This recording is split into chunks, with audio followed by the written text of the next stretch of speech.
Hello friends, विवा food रेसिपीमध्ये आपले सगळ्यांचे मनापासून स्वागत। आज आपण नवरात्री स्पेशल असे रताळ्याचे कटलेट घेऊन आलेलो आहोत। उपवासासाठी खास ते आपली रेसिपी आहे। तर तुम्हाला माहिती आहे का, रताळे आपल्या शरीरासाठी खूप फायदेशीर आहे। रताळ्यामध्ये पोटॅशियम खूप मोठ्या प्रमाणात आहे, त्याच्यामुळे आपल्या हृदयाला खूप चांगलं ते फायदेशीर आहे। रताळे कसे आपल्याला पचनासाठी खूप हलके आहेत, कारण त्याच्यामध्ये फायबर खूप मोठ्या प्रमाणात आहे। तसेच ते आपल्या हाडांसाठी खूप चांगलं आहे, हाडं मजबूत करण्यासाठी खूप फायदेशीर आहे।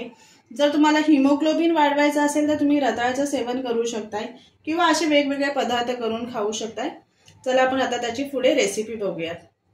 मी एक रताळा घेतलेला आहे, त्याला मी कुकरमध्ये एक रताळा ठेवून त्याचे 2 भाग केलेले आहेत आणि थोडं पाणी टाकून शिजवून घेतलेला आहे। 2 शिट्या घेतलेल्या आहेत। आता ह्याची आपल्याला साल काढून घ्यायची वरची, अशा पद्धतीने मी काढून घेणार आहे।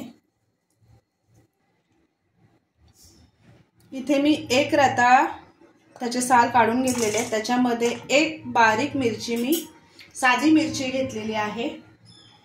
थोडं मीठ घेते त्याच्यामध्ये, शिजताना मी मीठ टाकलेलं नव्हतं। वरीचं बगर आहे, त्याचं मी मिक्सरला बारीक करून घेतलेलं आहे, पीठ करून घेतलेलं आहे। तुम्ही जर त्याचं रेडीमेड पीठ आणलं तरी चालेल, तेही घेऊ शकताय तुम्ही।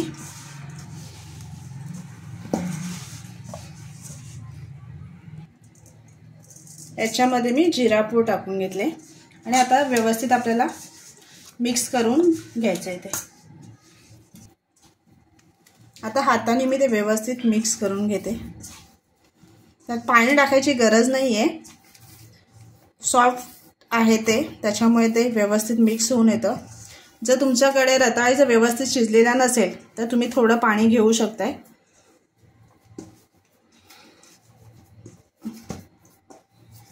इथे आता व्यवस्थित मी असं मिक्स करून घेतलेले आहे। आता आपल्याला ह्याचे छोटे छोटे गोळे करून घ्यायचे। इथे असे थोडा थोडा पीठ घेऊन आपल्याला अशा पद्धतीने कटलेट करून घ्यायचे। तर सर्व कटलेट मी करून घेते। इथे मी कटलेट सर्व तयार करून घेतलेली आहेत। आता इथे मी साबुदाण्याचं पीठ घेतलेलं आहे, तर मी मिक्सरला हे सुद्धा मी बारीक करून त्याचं पीठ तयार केलेलं आहे। तुम्हाला तसं नसेल तर तुम्ही चक्कीतून सुद्धा करून आणू शकता किंवा रेडीमेड घेऊ शकताय। आता हे कटलेट आपल्याला ह्याला असं लावून घ्यायचं व्यवस्थित।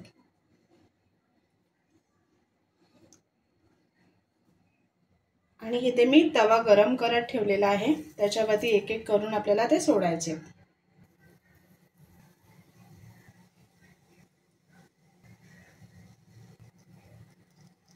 आता हे सर्व आपल्याला व्यवस्थित अलटी-पलटी करून फ्राय करून घ्यायचे।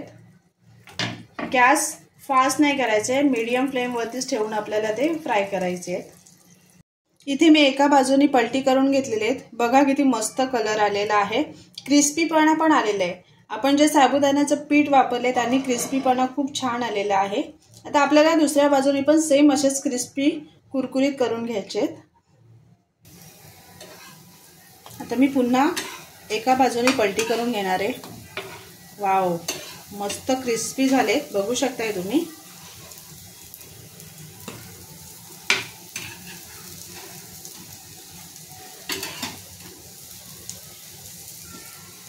एक 2 मिनिटच आता मला ते फ्राय करून घ्यायचे। इथे बघा मस्त क्रिस्पी असे रताळ्याचे कटलेट तयार आहेत। तर हे तुम्ही दही बरोबर खाऊ शकताय, शेंगदाण्याच्या चटणी बरोबर खाऊ शकताय, मस्त लागतात। तर नक्की बनवा आणि सांगा कसे झाले ते।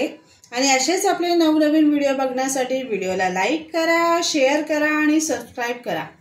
चला तर मग आपण भेटूया पुढच्या व्हिडिओमध्ये।